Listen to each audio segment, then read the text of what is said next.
বিসমিল্লাহির রহমানির রহিম। আপনারা জানেন আজ মার্কিন প্রেসিডেন্ট ডোনাল্ড ট্রাম্পের সাথে আমাদের ভারতের প্রধানমন্ত্রী নরেন্দ্র মোদী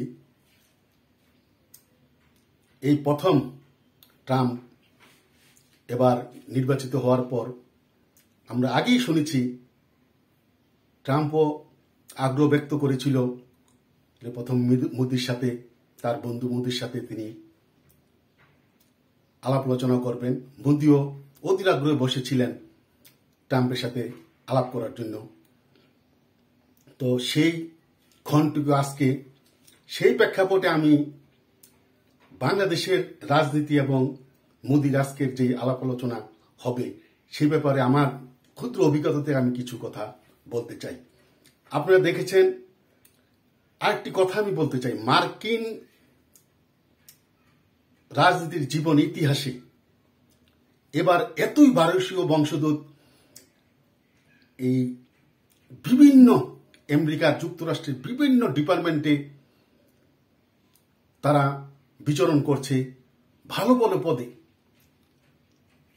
রাষ্ট্রীয় কাঠামোর ভালো ভালো পদে মার্কিন যুক্তরাষ্ট্রের তারা ভারতীয় বংশোদ্ভূত অনেকেই করছে। আপনারা আমি সেই সংক্ষেপে সেই কথাগুলো বলার পূর্বে আপনারা দেখেছেন যে গতকাল প্রথম গিয়েই কিন্তু মার্কিন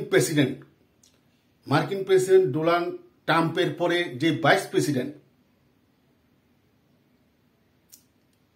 এই ভাইস প্রেসিডেন্টের স্ত্রী কিন্তু ভারতীয় বংশোদ্ভূত। এই ভাইস প্রেসিডেন্টের স্ত্রী ভাইস প্রেসিডেন্টের সাথে বাসায় উনি দেখা করেছেন এবং ভাইস প্রেসিডেন্টের স্ত্রী যে ভারতীয় তার সাথেও তিনি আলাপ করেছেন। আমেরিকার যুক্তরাষ্ট্রের প্রেসিডেন্টের পর ভাইস প্রেসিডেন্ট সবচেয়ে দাপটে।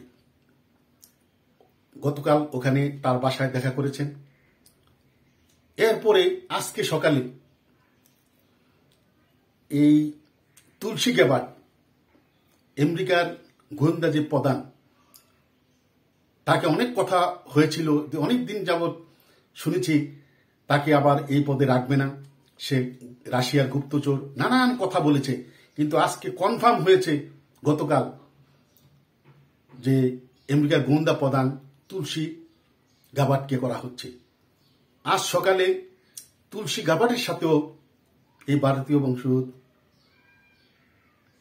তার সাথে খুব ঘনিষ্ঠভাবে আন্তরিকতার সাথে আলাপ আলোচনা হয়েছে। এই দক্ষিণ এশিয়ার উপপররাষ্ট্রমন্ত্রী ডোনাল্ড ট্রাম্প রাজনীতির সচেতন প্রতিটি মানুষ, আপনারা জানেন ডোনাল্ড নামটা সবাই জানে। এই ডোনাল্ড ট্রাম্পকে কিন্তু তাকে বিতাড়িত করে ট্রাম্প। তার জায়গায় যেই লোকটিকে দেওয়া হচ্ছে সে হলো পল কাপুর, সে কিন্তু ভারতীয়। বিষয়গুলা আশ্চর্য বললেও চলে। ডোনাল্ডোর জায়গায় যেই লোকটি আসছে এখন মোটামুটি তার কনফার্ম হয়ে গেছে সে ভারতীয় পল কাপুর। এরপর দেখেন এফবিআই এর যে ডিরেক্টর, বর্তমান এফবিআই এর ডিরেক্টর যে ট্রাম্প যাকে নিয়োগ দিয়েছে, সে কেশ প্যাটেল, সেও ভারতীয়। আবার হোয়াইট হাউসের আর্টিফিশিয়ালি ইন্টেলিজেন্স প্রধান শ্রীরাম কৃষ্ণন, সেও ভারতীয়। তো আপনারা এখন দেখেন যে ট্রাম্পের আশেপাশে যুক্তরাষ্ট্রের প্রশাসনের রাষ্ট্রীয় কাঠামোর খুব গুরুত্বপূর্ণ পদগুলো বর্তমানে ভারতীয়দের দখলে আছে। তাই অনেকে মনে করতে পারেন, অনেকে আমার কথা শুনে হয়তো বলবেন যে মোদি সাথে ট্রাম্পের সম্পর্ক ভালো হলে বাংলাদেশের কি? শেখ হাসিনার কোনো লাভের কথা এখানে নয়, আওয়ামী লীগের কিছু লাভ হবে সেটা বড় কথা নয়। মোদি কিন্তু সে এই গত কয়েক বছরে বাংলাদেশে যেই জঙ্গিবাদের উত্থান হয়েছে, এই জঙ্গিবাদের উত্থান তার কাছে সবগুলো প্রমাণ আছে।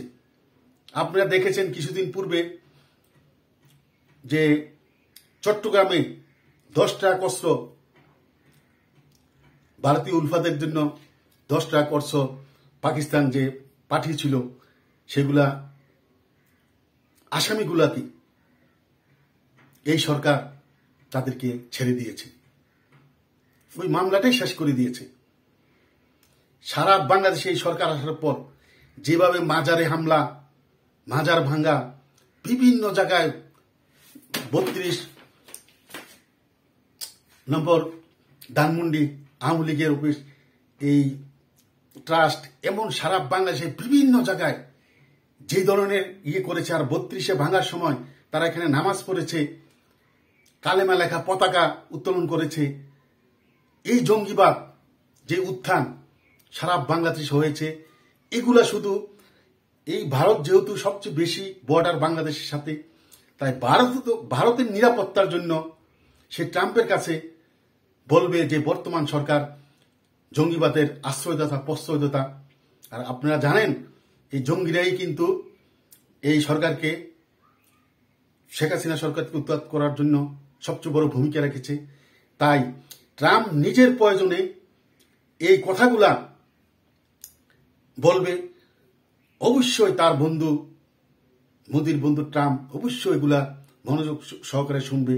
এবং যেভাবে সেনাবাহিনী পিস করে থাকে, জাতিসংঘ পিস করে থাকে, এত সুনাম অর্জন করেছে, সেই সেনাবাহিনীর হাতে এখন মানুষ মারা যাচ্ছে, মব জাস্টিস হচ্ছে, সেনাবাহিনী পিটিয়ে মারছে এবং পুলিশের ভূমিকা করে সেনাবাহিনীর সদস্যরা অনেকে ডাকাতিতে লিপ্ত হচ্ছে।